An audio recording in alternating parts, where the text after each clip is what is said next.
one follow-up question.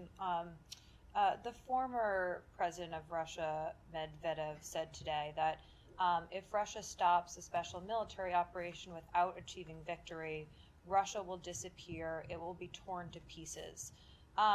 Is it the U.S. assessment, the Biden administration assessment, that if Russia loses, it's still viable for them to remain a country? Of course. Of course. Russia has already endured a strategic failure in Ukraine.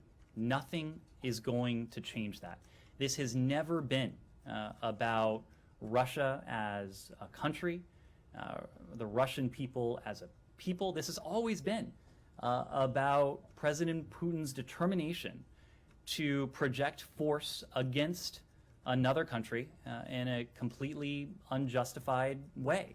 You know, it's interesting that former President Medvedev called it a special military operation. I think were he to live in a country that respected alternative viewpoints, that allowed for civil discourse, that allowed for political space, that actually told the truth to his people, unlike what we're hearing from Mr. Medvedev himself, he would have called it a war, because it is a war. But again, this gets back to the point that Russia is a closed society. It is feeding its people a steady diet of lies, of disinformation, of misinformation, and this is clearly one of them. But if the war ends, would the U.S. roll back sanctions to allow the country to come back a little bit more quickly? Sanctions are a means to an end. Sanctions bring about a policy goal.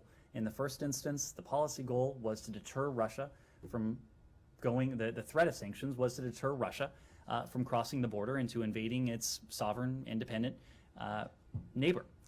Now, the point of these sanctions is to impose costs and consequences on Russia for its brutal war. We would like to see this war end.